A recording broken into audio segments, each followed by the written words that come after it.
মঞ্চে জনপ্রতিনিধিরা আর চেয়ারে বসে দুস্থ যারা পথ চলতি মানুষ এক সম্প্রীতির বার্তা দিল হারোয়া। উত্তর ২৪ পরগনার হারোয়া বিধানসভার গোপালপুর ২ নম্বর গ্রাম পঞ্চায়েতের আমতা বাজারে প্রায় ৫,০০০ দুস্থ ও পথশিশু থেকে শুরু করে যারা নতুন পোশাক কিনতে পায় না তাদের হাতে নতুন বস্ত্র তুলে দিল। একদিকে তাদের একে একে মঞ্চে তুলে তাদের গলায় যেমন উত্তরী পরিয়ে সম্মাননা জ্ঞাপন করলো, অন্যদিকে নতুন বস্ত্র হাতে তুলে দিল। দেখুন, এটা সম্প্রীতির মাস। একদিকে যেমন রোজা চলছে, রমজান মাস, আর একদিকে তেমন সন্ন্যাসী মাস। আর একদিকে আমরা দেখতে পাচ্ছি কিছুদিনের মধ্যে একটা সড়কের মেলা বা পুজো হবে।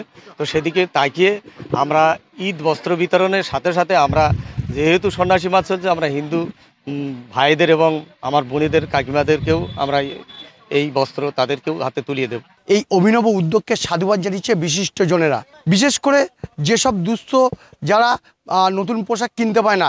একদিকে চৈত্র মাসের সন্ন্যাসী, অন্যদিকে ঈদ উপলক্ষে এই সম্প্রীতির বার্তা দিয়েছে জনপ্রতিনিধিরা। খুব আনন্দ পেলাম, আমাদের মঞ্চে তুলে খুশি করেছে, কাপড় দিয়েছে, বস্ত্র দিয়েছে, বসার জায়গা দিয়েছে এবং ভালো আমরা আনন্দিত পেয়েছি।